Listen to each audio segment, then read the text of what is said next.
fizer essa sanção aos parceiros que compram energia da Rússia, vai ser mais aumento de preço aqui. Aí tem uma pergunta até no chat do Marcílio Sanches, falando, todos os países fizeram acordos ruins para os dois lados. Alguma hora isso vai se refletir na inflação e na balança comercial dos Estados Unidos. Aí eu vou começar respondendo, depois eu vou passar para o professor Vitélio, porque ontem mesmo saiu o dado do PIB aqui nos Estados Unidos. O dado do PIB veio forte, veio um crescimento de 3%, ante uma contração de 0,5% no primeiro trimestre. Aí todo mundo olhando assim a primeira vez fala, nossa, a economia americana é robusta, a economia americana está super bem. Mas o que provocou esse aumento do PIB, né?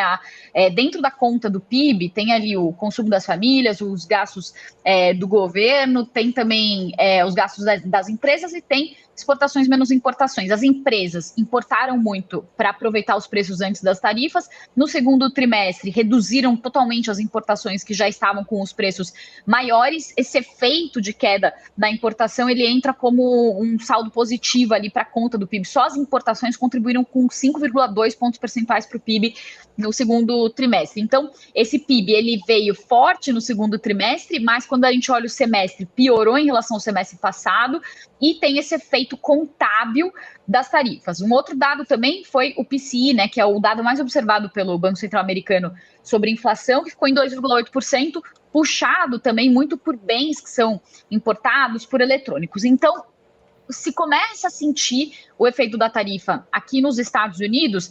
E, professor, daí eu estava conversando até com um gestor ontem, de uma grande gestora brasileira que mora aqui nos Estados Unidos, e eu estava perguntando para ele, eu falei, entre a visão de muitos economistas que dizem que a economia americana vai se lascar com essas tarifas e também com o mega projeto de lei de Donald Trump, que está aumentando os gastos bastante, e a visão de que a economia americana é robusta e Donald Trump, no fim das contas, está certo e a economia americana pode se segurar. O que o senhor acredita? O senhor acha... E aí ele falou assim, o Donald Trump é muito narcisista para deixar a economia desaquecer a ponto de prejudicá-lo. O que o senhor acha?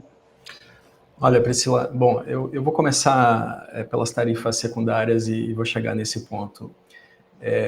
Vou pegar de onde o Américo parou, né? Antes da invasão russa à Ucrânia, 45% do gás natural da União Europeia era proveniente da Rússia.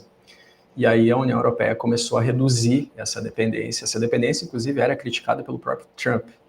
Ele criticava muito as ações da Angela Merkel, da Alemanha. Hoje, essas importações vão até 20%, o plano da União Europeia é de que cheguem a zero até 2027, e uma parte do acordo da União Europeia com os Estados Unidos é que a União Europeia vai comprar 750 bilhões de dólares em ativos energéticos, em gás dos Estados Unidos, gás liquefeito. Isso acabaria, portanto, com a dependência energética da Europa, segundo esse plano, e se ele for executado. Aí tem outras questões. No caso do fertilizante, o Brasil é um imenso produtor agrícola e importa 80% do seu fertilizante. Não faz o menor sentido. Isso já foi criticado inúmeras vezes por outros cientistas. O Brasil tem condições de produzir mais fertilizantes internamente.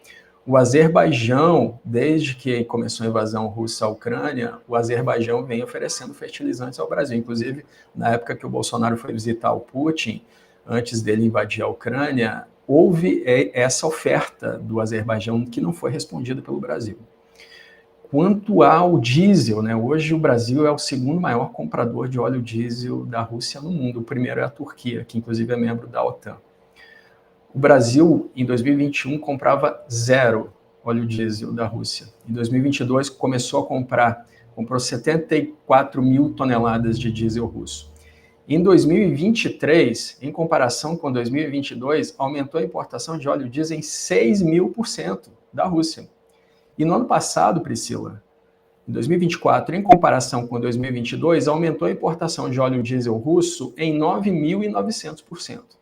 O argumento de que o Brasil é um dos financiadores dessa guerra, de fato, ele tem números que comprovam. Agora, como que o Brasil vai lidar com isso? Porque, na verdade, o galão do diesel russo ficou de 10 a 20 centes de dólar mais barato quando vendido pela Rússia.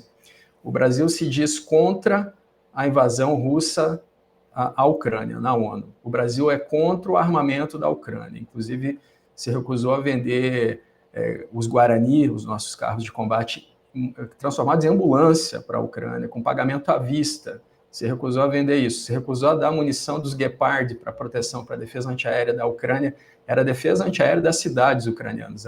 O Olaf Scholz veio conversar com o Lula, o Brasil tinha essa munição vencendo e não entregou para a Ucrânia, não quis vender. E também é contra a imposição de sanções. Então, como é que a Ucrânia se defende? A Ucrânia não tem como ser armada, não tem sanções contra a Rússia. Qual é a saída, então? Então, só para deixar esse ponto claro, porque muitos críticos dessa política externa de importação de diesel têm utilizado esses números, e os números, nesse caso, não mentem, Priscila. E aí, só para finalizar com a sua pergunta, que é sobre como que o Brasil, como que os Estados Unidos vão lidar com o tarifaço. Olha, houve muito estoque de produtos, né? Isso já vem sendo dito na mídia há algum tempo. Então, as pessoas se prepararam nos Estados Unidos para o tarifaço do Trump, porque no primeiro mandato dele já tinha feito uma guerra tarifária contra a União Europeia, o Canadá, a China, por exemplo, o México. Então, houve estoque. Os efeitos inflacionários começam a ser sentidos agora. E ele fica criticando o Jerome Powell, né, o presidente do Federal Reserve, do Banco Central dos Estados Unidos, dizendo que a taxa de juros, que é uma banda de 4% a 4,5%, deveria baixar. A proposta do Trump é que ela chegasse a 0,5%. Então, imagina, se os efeitos inflacionários já estão acontecendo com uma taxa de juros desse tamanho, imagina se elas fossem de 0,5%, Priscila. Tá certo. Bom, não sei se temos